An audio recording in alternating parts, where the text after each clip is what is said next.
What is up, family? All right, so welcome to Sunday Stories. Sunday Stories. So I heard a really cool story that I want to share with you guys. It's about this idea of wisdom and the value of wisdom. So there was a guy who was this master fixer. You can call him whatever you want, handyman, craftsman, whatever. He was a master fixer. And there was this company, and this company had this big machine, and they made all their money. Their entire revenue came from this one really big machine. And one day the machine just stopped working. All of a sudden, boop, just stopped working. So you guys like, man, what do we do? And somebody says, hey, I know this guy. He's a master fixer. Let's call him. They call the guy over. He comes over there, looks at the machine. He says, okay, I've got this. He takes out one nail from his pocket and takes out a hammer. Sticks the nail in the machine, pop. Hammers it right in, takes a step back. Woo. The machine starts working again. Everything's running smooth. The next day, the company gets a bill in the mail, an invoice for $1,000. The owner of the company is like, what, $1,000? He was here for 5 minutes. He did one thing, one nail, one hammer, and charged me $1,000. I want an itemized budget. So he sends this guy an angry letter, says, hey, I want an itemized budget. You got to tell me exactly why that costs so much money. And the master craftsman sends them an itemized budget.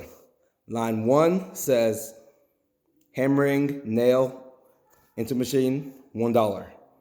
Line 2 says, knowing where to hammer nail, $999.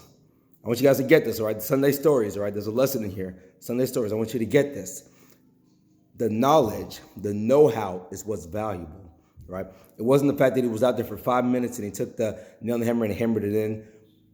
The value came from the master craftsman having that wisdom, that know-how, the knowledge. That's expensive.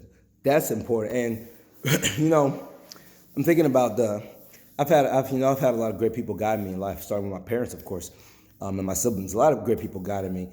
But there have been 2 times in the recent years that I can think of where I just had tremendous leaps and jumps in growth in terms of my personal and my professional career. 2 times where it just kind of went from here to whoop and just jumped up significantly. And both of those times are when I had a coach. So I had paid coaches. First time was probably just 6-7 years ago. I paid a coach a lot of money. I'm not talking about a chump change, $50, hundreds of dollars. I'm talking about thousands of dollars. I paid a coach. And he took me from here to whoop, right? I learned a lot. It was the knowledge. It was the know-how. It was the wisdom. It's valuable. Second time was actually when I first started writing. I had a book coach. I hired a book coach for my first book. And I paid some real money, again, several thousands of dollars. But I learned how to do the process. And now, that money has come back, obviously, on multiples from being able to having that know-how now, right?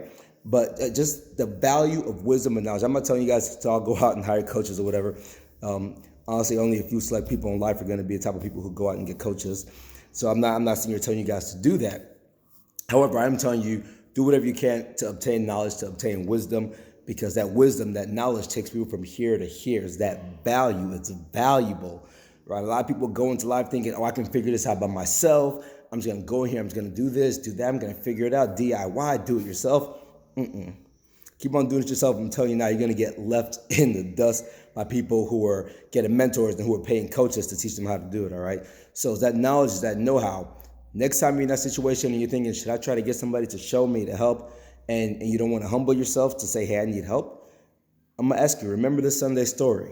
Remember this Sunday story. Remember the master craftsman who charged all that money, not for what he actually did, but because he knew how to do it. Love you guys.